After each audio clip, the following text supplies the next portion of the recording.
Hello, telespectadores! Tudo bem com vocês? A aula de hoje é sobre ciclos e mecanismos reprodutivos das plantas.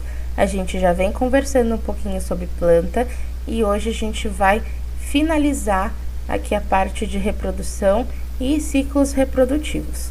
Tudo bem? Vamos seguir então. Só para a gente relembrar, né, e começar essa aula bem redondinho, as plantas então são divididas em duas grandes categorias, né? A primeira categoria é a categoria de criptógamas, que são as plantas que têm a estrutura reprodutiva oculta, plantas que não produzem semente, né? Entre elas a gente tem as pteridófitas e as briófitas, né?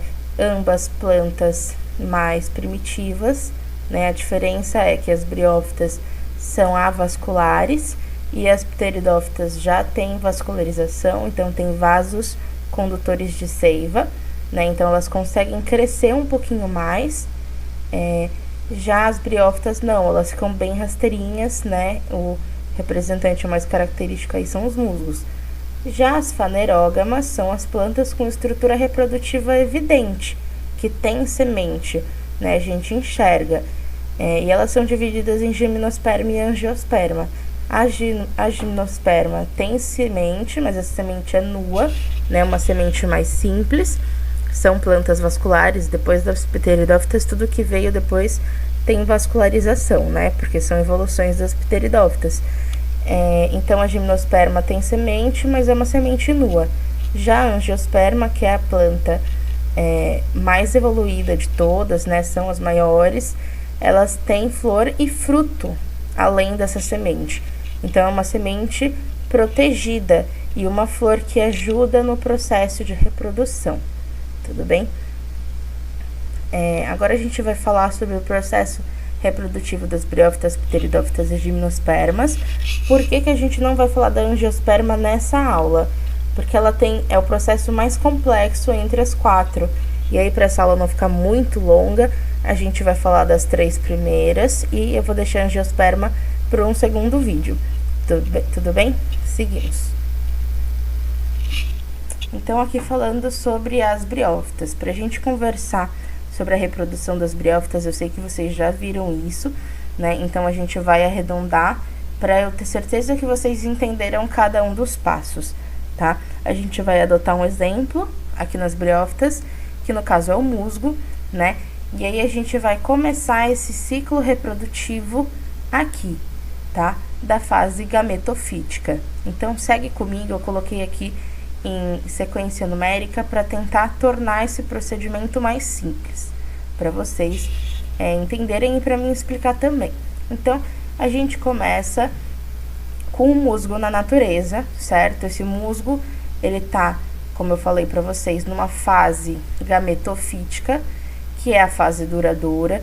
E por que ele está numa fase? Porque lembra que essas plantas se reproduzem através de alternância de gerações. Isso quer dizer que eles vão estar em uma fase e depois em outra fase. E vão ciclando entre essas duas, né? Que é a fase gametofítica e a fase esporofítica, tá? Então, a gente começa nas briófitas na fase gametofítica, que é a fase onde a gente tem uma diferença entre o gameta masculino e o gameta feminino, né? Eles estão separados, por isso que o nome é gametofítica, tá? E é uma fase duradoura porque a maior parte da vida dessa briófita, desse musgo, é nesse formato, tá? Então, beleza. A gente tem lá os dois gametófitos na natureza, então o gametófito masculino e o feminino lá vivendo a vida deles tranquilos, né? O gametófito masculino, na presença de água, isso é muito importante, tanto as briófitas quanto as pteridófitas dependem de água para sua reprodução, né? Enfim, aí o gametófito masculino vai soltar os seus anterozoides, essa estrutura aqui que vocês estão vendo, tá? Que é o gametófito masculino e o gametófito feminino, aliás, o gametófito feminino e o masculino, eles estão aqui na pontinha do musgo, tá? Então, é como se fosse um zoom. Então, esse gametófito masculino vai soltar o que a gente chama de anterozoide, que é o espermatozoide da planta, tá? ele é flagelado. Isso significa que ele tem uma caudinha que permite que ele ande, tá? Que ele nade, no caso, na água, né? Então, esse espermatozoide, anterozoide, vai sair aqui desse gametófito masculino e vai em direção ao gametófito feminino, tá? E aí, aqui dentro a gente tem, dentro do gametófito feminino, a gente tem a oosfera, que é o equivalente ao óvulo, tá? Então, esse anterozoide se encontra com a oosfera. A oosfera, ela não se move, né? Então, ela fica paradinha esperando esse anterozoide chegar. O anterozoide chegou, é muito semelhante à reprodução dos seres humanos, ocorre a fecundação, tá? Ocorreu a fecundação lá dentro do gametófito feminino, né? Esse gametófito, então, a gente tem aqui a união do anterozoide com a oosfera, vai se tornar o embrião, que a gente chama de, na verdade, zigoto. Virou esse zigoto dentro do gametófito feminino, certo? Virou o zigoto. Esse zigoto vai se tornar o que a gente chama de esporófito. Então, ele vai começar a se desenvolver dentro do gametófito feminino, né? E vai chegar um momento que ele vai se tornar essa estrutura. O que é essa estrutura? É um esporófito, né? Que tem uma cápsula na ponta. Tá vendo a cápsula aqui no zoom? E essa cápsula tá cheia de esporos. Essa fase de esporos é a fase passageira, ou seja, que ele passa menos tempo nessa fase. E a gente chama ela de esporofítica, porque é uma fase de esporos, beleza? Então, aqui a gente tem a cápsula cheia de esporos. Esses esporos, essa cápsula se rompe, né? Libera todos esses esporos no ar. E aí, o ar leva esses esporos por aí, né? E se eles se encontram em um ambiente adequado, ou seja, caiu um esporo num lugar onde tem tudo que essa planta precisa, ele vai se desenvolver, né? Então, você vai ter um desenvolvimento de esporos em protonemas masculinos e protonemas femininos, que é o início do musguinho, tá? É como se fosse o musguinho filhote. Então, vai ter esporo virando musgo do sexo masculino e do sexo feminino. Esses esporos, depois de se desenvolverem, vão dar origem a novos gametófitos femininos ou masculinos, tá? Então, espero que vocês tenham entendido esse ciclo e alternância de geração, porque ele estava numa geração gametofítica e foi para uma geração que é esporofítica, tá? Então, de uma geração sexuada para uma sexuada. Agora a gente segue para a reprodução das pteridófitas, tá? Também é muito simples, muito parecida com as briófitas. Para a gente entender esse ciclo reprodutivo, a gente vai adotar um exemplo, assim como nas briófitas. A gente pegou o musgo, na pteridófita a gente vai pegar a samambaia, tá? Diferente das briófitas, a fase duradoura aqui é a fase esporofítica, tá? Lá nas briófitas, a fase duradoura era gametofítica. Aqui é a esporofítica, ou seja, a fase em que essa planta passa mais tempo é a fase de esporos. E aí a gente começa, então, aqui pelo item número 1, que é a samambaia lá na natureza. A samambaia é o nosso exemplo, né? Ela lá na natureza com os seus soros. O que são os soros? Então, vamos ver. Essa aqui é uma samambaia, tá? A folha de uma samambaia. E se você já viu, né, uma samambaia por aí, você repara que na parte de baixo da folha a gente tem umas bolinhas meio marrom, tá? Não são bolinhas sólidas, parecem uns pelinhos, assim. É uma estrutura bem peculiar, tá? Isso aqui a gente chama de soros. Então, tem a folha da samambaia, embaixo da folha dela tem essas bolinhas são chamadas de soros, tá? Essa é a fase esporofítica, a fase duradoura, tá? Lembrando que não tem um padrão de fase esporofítica ou gametofítica ser duradoura, vai depender da planta. Então, lá na nossa briófita, a fase duradoura era a fase gametofítica, tá? A fase em que existem os sexos separados na planta. Agora, aqui na nossa pteridófita, a gente tem a fase duradoura sendo a esporofítica. Aqui tá tudo junto, tá? Então, beleza, a gente tem lá a samambaia, de novo, na natureza com seus soros, lá na folha, tá? Dentro desses soros, a gente tem a produção dos esporos, numa estrutura que se chama esporângio, tá? Então, aqui é um zoom desse soro.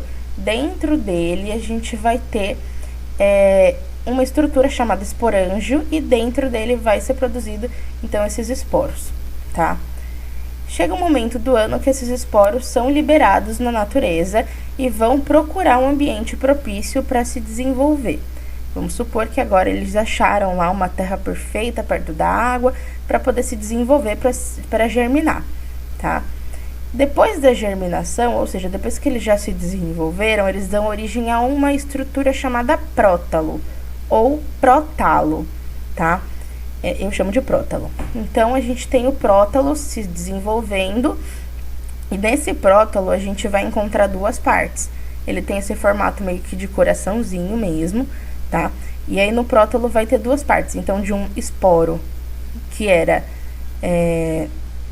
que veio lá do soro, a gente vai ter o desenvolvimento dessa estrutura aqui, que tem esse formato de coração, e na mesma estrutura a gente vai encontrar as duas partes, a feminina e a masculina, né? A parte feminina vai produzir a nossa oosfera e a parte masculina vai produzir o nosso anterozoide, certo?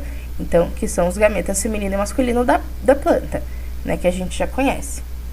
E aí, na presença de água, o anterozoide vai nadar, ou seja, vai de encontro com a oosfera, que tá dentro do gametófito feminino, certo? Então, aqui no protalo, a gente vai ter o gametófito masculino e feminino, certo? O gametófito masculino vai produzir o anterozoide e o feminino a oosfera.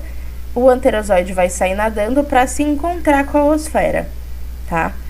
Se encontrou com a oosfera, a gente vai ter a fecundação, né? Então, anterozoide mais oosfera, a gente gera aí o embrião, que é o nosso zigoto, né? Esse zigoto vai se desenvolver em um esporófito jovem, tá? Que é nada mais, nada menos do que uma nova planta, né? E ele vai se desenvolver e virar uma nova samambaia. É um processo também bem simples, tem um passinho diferente das briófitas, mas é muito tranquilo. É como se o processo acontecesse ao contrário aqui, beleza? Então, eu não lembro se eu falei isso, mas a fase de prótalo é a fase gametofítica, que é a fase passageira. Então, a planta passa pouco tempo nessa fase, né? E mais tempo na fase esporofítica, que é a duradoura. Fechou? Bora seguir, então. Bom, agora a gente vai falar sobre a reprodução das gimnospermas, né? É um processo um pouco mais complexo do que as briófitas e as pteridófitas, tá? Só para lembrar que a gente já está falando de uma planta que é fanerógama. A gente já não está mais nas criptógamas, então é uma planta mais evoluída e mais complexa, tá?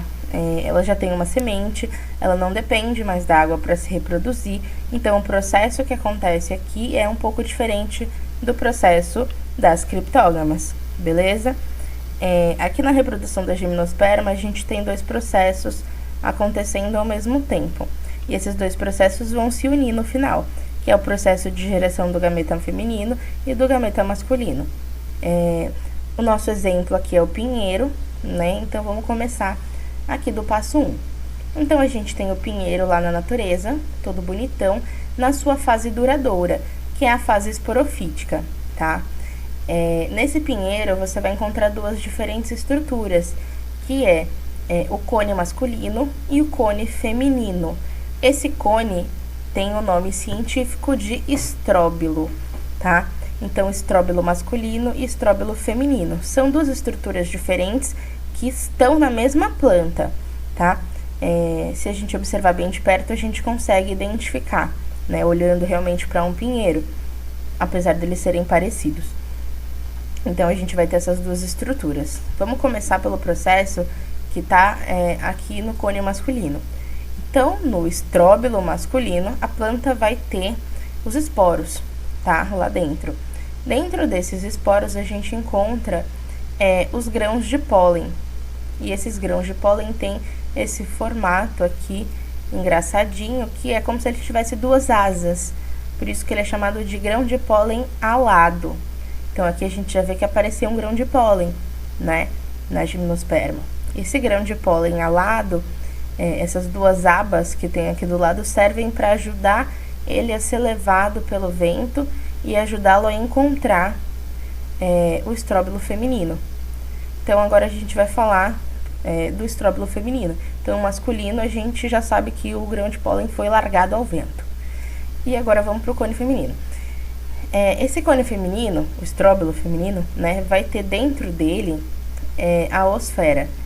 Tá vendo que ele tem umas pontinhas aqui? Essas pontinhas são escamas, tá? Então, dentro dessa escama, aqui ó, escama, isso é uma escama. Dentro dessa escama, a gente vai ter o esporo com a oosfera dentro dele. Essa é uma fase passageira da planta, é a fase gametofítica da nossa gimnosperma, tá? Então, beleza, a escama tá lá toda bonitona com a sua oosfera lá dentro. A função do grão de pólen é chegar até essa oosfera, como em todos os outros processos, o gameta masculino tem que chegar até o gameta feminino, tá? Então, aqui a gente vai ter a oosfera lá esperando, né, a chegada do grão de pólen. Se esse grão de pólen der sorte, ele vai ser carregado pelo vento e vai chegar numa abertura dessa escama, tá? Aqui assim. E vai se encaixar nessa abertura, beleza? Mas não é assim, só chegou, encaixou, tá pronto. Não é. Ele precisa criar um caminho, ele tem que ser guerreiro aqui para conseguir a fecundação.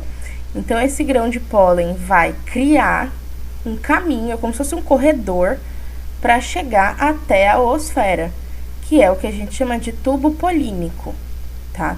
Então, encaixou o grão de pólen, ele vai precisar criar um tubo polínico para chegar até a oosfera. Chegou na oosfera, vai ocorrer a fecundação, né? A união da oosfera com o grão de pólen.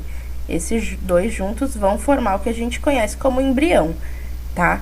E o restante das estruturas aqui que tá sobrando, o que vai acontecer com elas? Elas vão se tornar a semente, tá? Essa semente vai permanecer em volta do nosso embrião e vai proteger o nosso embrião.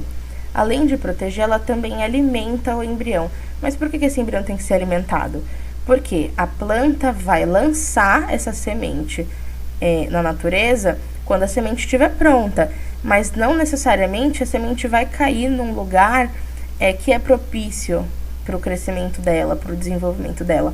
Então, ela vai esperar um pouco até chegar um momento que ela fala, ok, acho que esse lugar tá bom, vou começar a desenvolver, né? Enquanto esse processo acontece, esse embrião vai sendo alimentado e protegido pela semente.